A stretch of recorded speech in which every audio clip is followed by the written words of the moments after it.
Good morning, students. Myself, Mrs. Tanuja Dhiren Yagnik. I welcome you in this session of e-learning of Social Studies Standard 7th.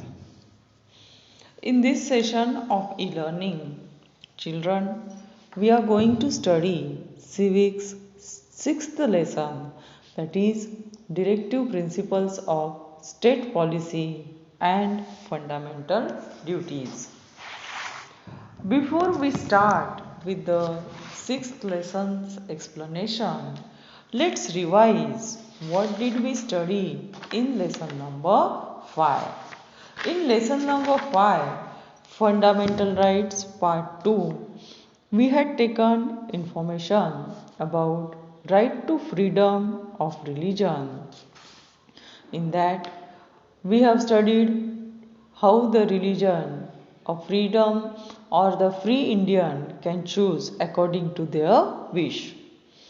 Then we had taken information about cultural and educational rights, right to constitutional remedies, then writs as a constitutional remedies. This all information we had taken in the lesson number 5. In lesson number 6, we are going to study the following points, that is directive principles, important directive principles, which are the important directive principles. Then afterwards, we are going to take information about our fundamental duties. This is all about the lesson number 6. So let's start with the directive principles. The directive principles are the guidelines issued by the constitution makers to the union and state governments regarding how to achieve the objectives and goals stated in the preamble. The directive principles were included to promote welfare of people and to transform India into a developed and progressive nation.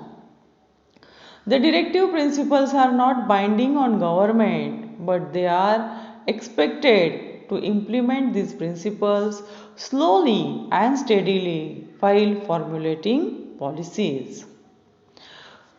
Let's take information about the important directive principles. The important directive principles are to secure adequate means of livelihood to all citizens, to secure equal pay for equal work for men and women, to secure improvement in the public health, to protect and improve monuments of environment and wildlife, to promote the educational and economic interest of the weaker sections, especially the scheduled caste and scheduled tribes, to offer assistance to employed senior citizens and in case of sickness, etc., to secure uniform civil code in the country.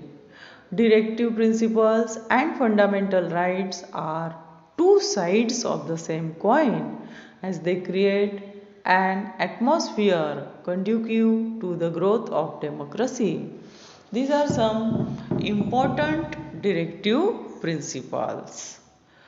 So, this is all about the directive principles, and with the explanation, we have understood that these are nothing but the guidelines issued by the constitution makers to the union government and state government.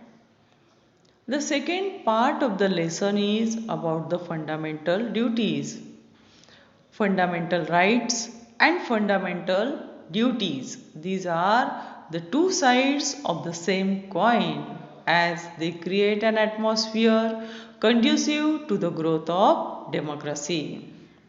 Means those who know their fundamental rights, they should also know what are their fundamental duties. Okay, we should not only enjoy the fundamental rights, we should also follow the fundamental duties which are given in our constitution. Then only the balance we can create. So let's take information about our fundamental duties. In order to make the Indian citizens aware of their responsibilities, fundamental duties were included in the Constitution. We should be vigilant about our rights and be willing to perform our duties and responsibilities. The benefits of welfare schemes can reach everyone provided we perform our duties. The Constitution enlists fundamental duties of the citizens.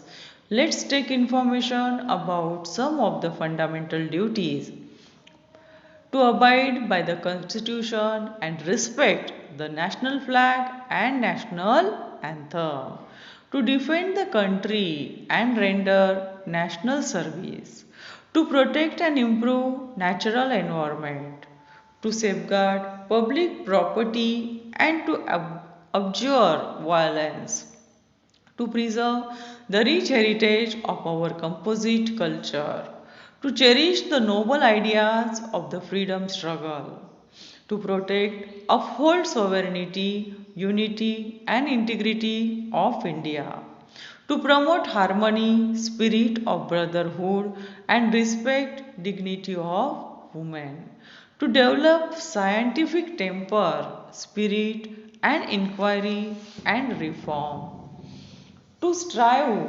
towards excellence so that the nation rises to higher level of achievements.